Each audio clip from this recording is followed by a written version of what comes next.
after the passing of time, when the silence between you has stretched wide, the world may try to persuade you that you were nothing more than a shadow in their story. You might have believed the narcissist marched ahead without a glance back, as if the laughter you shared, the tears you cried, the memories you carried together had vanished like mist in the morning sun. And I know that ache. It's the kind of wound that feels like someone hurled your heart out of the window, then sped off grinning with another soul sitting beside them. That sting doesn't leave quickly. It hovers in the air, whispering the cruelest question. Was I ever real to the narcissist? But here's a truth that won't ever be spoken from their lips, not even in the quiet corners of their own mind. The narcissist didn't forget. What appears to be moving on is so often smoke and mirrors, a frantic race to cover up the echo of your voice inside their soul. That new relationship, that perfect photograph, that beaming smile on a glowing screen. Most of it is avoidance. A masquerade to disguise the storm raging underneath. They're not running towards someone new. They're fleeing from you. From the silence you left. From the truth they can't endure. You weren't just another page in their book. You were a mirror, a reflection of what they couldn't stand to face. And not because you wounded them with cruelty, but because your clarity lit up their darkness. You stood tall with boundaries. You asked questions sharp enough to pierce their armor. And when that armor cracked, instead of healing, they buried the broken pieces deep inside. The narcissist doesn't grieve like you do. You pour out your soul on paper, in prayer, on long walks beneath the sky. They hoard pain like treasure, quietly, bitterly. Every stand you took for yourself, every call for honesty, every time you dared to say, "That hurt me," became ammunition stored away. And when the time came, they fired, through betrayal, through slander, through silence as cold as winter. They thought if they ran fast enough, loud enough, proudly enough, they could erase you, replace you, silence your memory. But the truth burns inside them still. You are not erasable. Deep down, they know it. They never truly move on. They borrow, they rent, they consume new supply. Yet they never give up the keys to the old house, because in their mind, you still exist within its walls, waiting, wanting, wounded. Even if you've risen, even if you've healed, they still see ownership where there is none. That's why the parade of the new one feels so deliberate. It's not love on display. It's a performance staged for you, or at least for the hope that word of it finds its way to you. Causing you pain convinces them they still matter.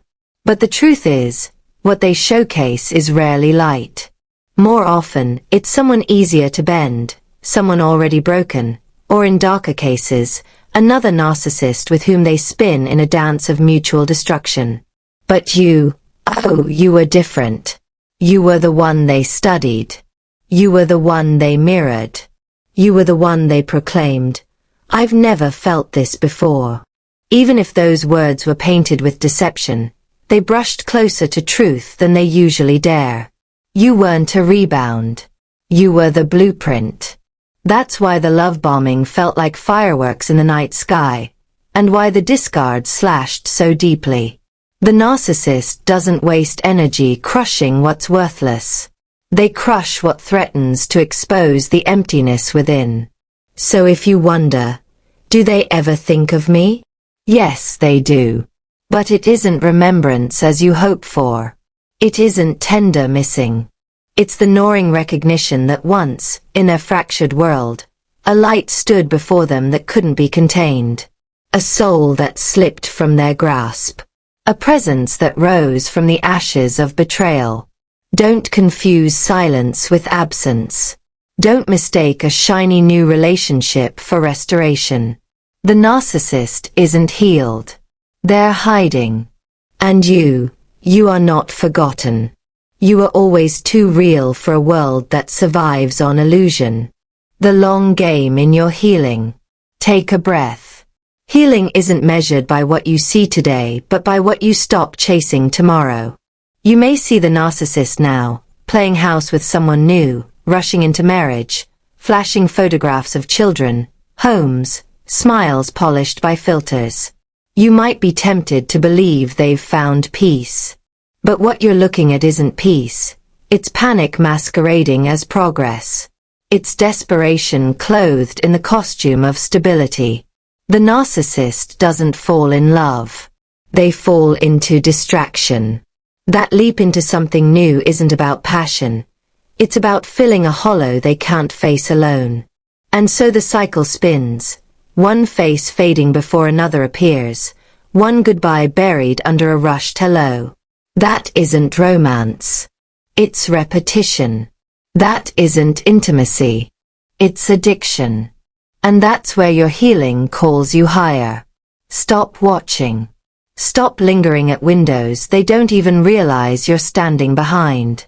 Don't let your soul be dragged through the dirt by someone who treated your love like it was disposable. The moment they turned away, whether in truth or pretense, was the moment you were invited to close the gate, lock it tight, and carry your crown forward.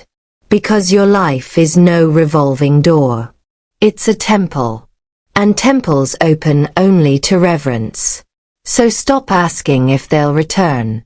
Instead, ask yourself, why would I open again the door to what once tried to bury me? Because here's the truth that rattles their bones. Even in their silence, the narcissist remembers. They remember your patience, your kindness, your rare light. They know you were different. They know you can't be replicated. And that terrifies them. They'll try to rebuild you in another. They'll try to make the new supply echo your laughter, mimic your grace, wear the clothes you once wore, speak the words you once spoke. But they'll fail, because what made you different wasn't an image.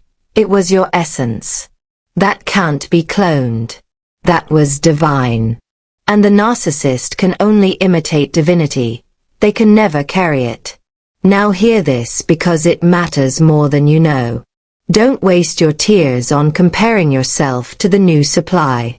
Don't burn your strength trying to figure out why that person was chosen next. The new one isn't your rival. They're simply another player caught in the same cycle, sometimes knowingly, sometimes unknowingly, sometimes already there before you left. The root of the wound isn't them. It's the narcissist, the architect of triangulation, manipulation, and secret delight in watching souls fight for crumbs of their attention. Refuse the invitation to compete. You don't win by grasping for scraps. You win by standing up from the table entirely. And if that quiet ache inside you is still whispering, "Did I matter?" Hear this, you did. You mattered so deeply that the narcissist spent years crafting the illusion that you didn't. That's how powerful your presence was. That's how strong your imprint still is. You were the one they couldn't forget. Even as they tried to scrub your name from every corridor of their false kingdom, they didn't discard you because you were weak. They discarded you because you were too strong to be controlled, too awake, too honest, too unshakably real. And that realness, that's what they feared. That's what they still crave. But here's the tragedy. Even if the narcissist obsesses over you for decades, they won't speak it. They won't apologize. They won't confess what they lost, because to do so would tear down their whole illusion. To admit the truth would force them to face themselves, and that's the one thing the narcissist can't do. Even if they tried to explain, the reasons would sound absurd. You'd sit there baffled, thinking, that's why you vanished. In their world, logic folds in on itself. Up becomes down. Love becomes punishment. They live in a labyrinth of their own making, and no map you hand them will ever lead them out. Your mission isn't to rescue the narcissist. It's to rescue you. To close the book on their story and start writing your own. To let the pain teach without defining. To become the healing they could never embody. Because you were never the problem. You were living proof that love still exists in a world addicted to manipulation. That's why they can't erase you. Not now, not ever. The never-ending cycle of comparison. Take it even deeper. Rewind to the days when you were still in it, still giving your heart, your time, your prayers to the narcissist. If you're honest with yourself, something felt off.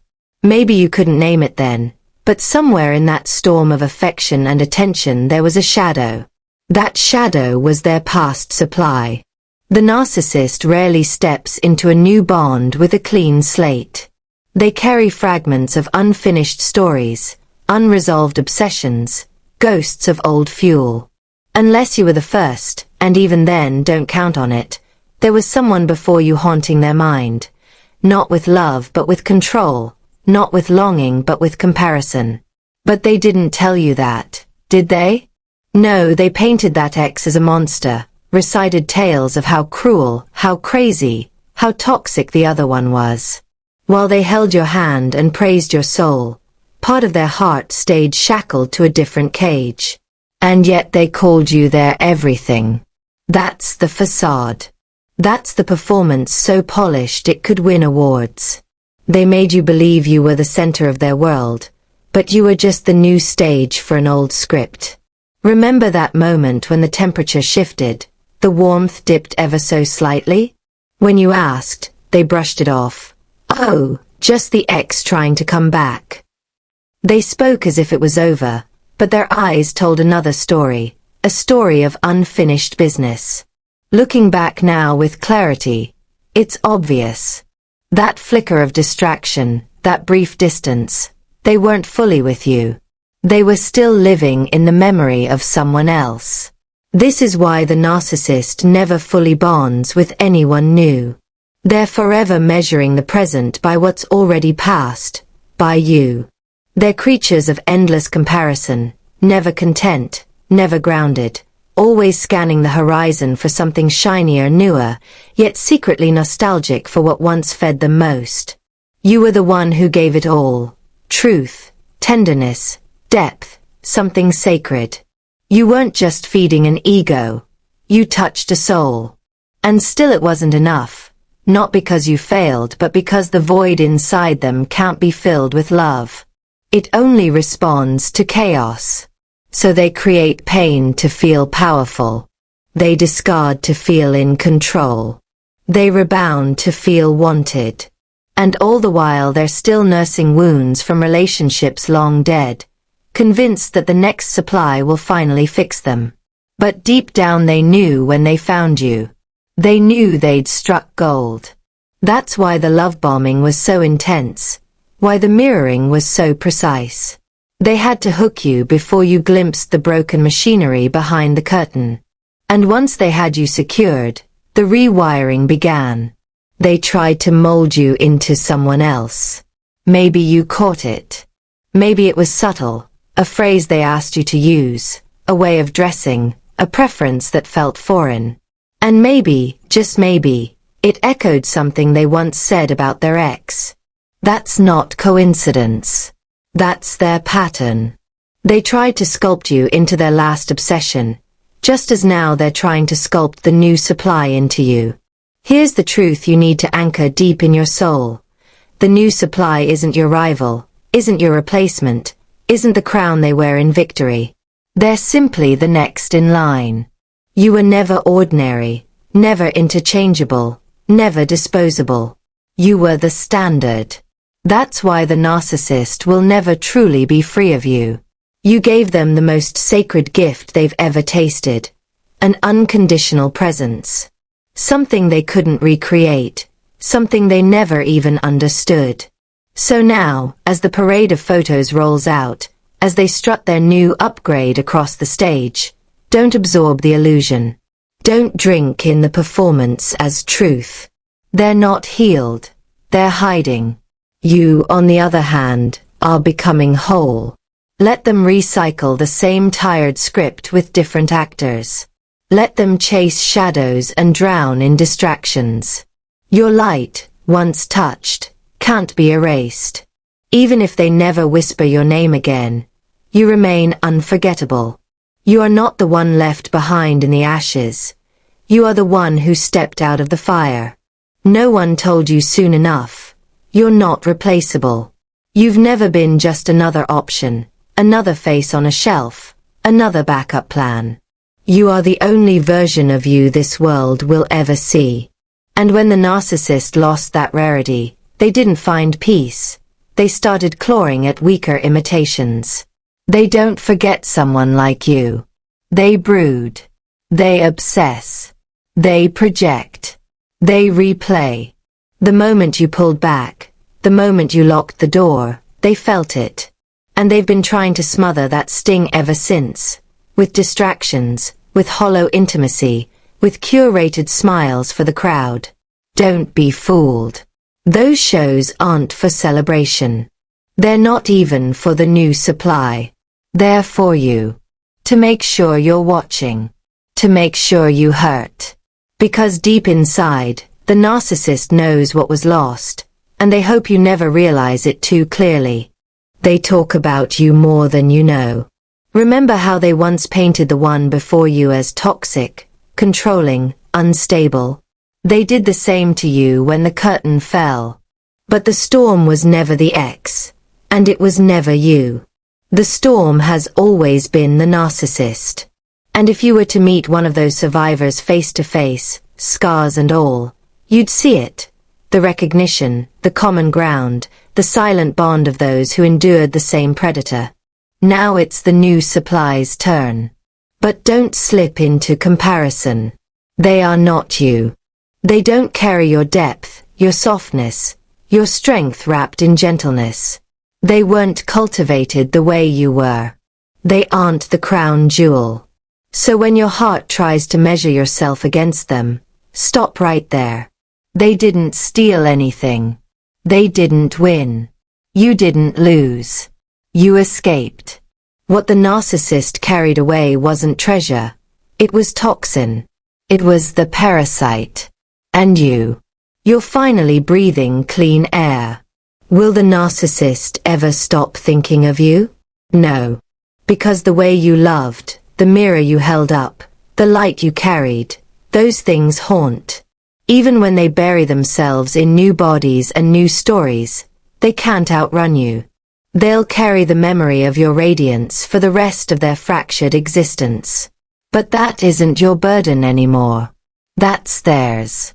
Your healing begins with naming the truth. This person was never your soulmate. They weren't your sacred match. They were a counterfeit, a skilled illusion dressed in charm and need. They entered not to build but to dismantle, not to love but to extract. Once you accept that, chains begin to break. The narcissist didn't just stumble. They made a choice. They walked away from something divine. And now they live with a regret too twisted to admit.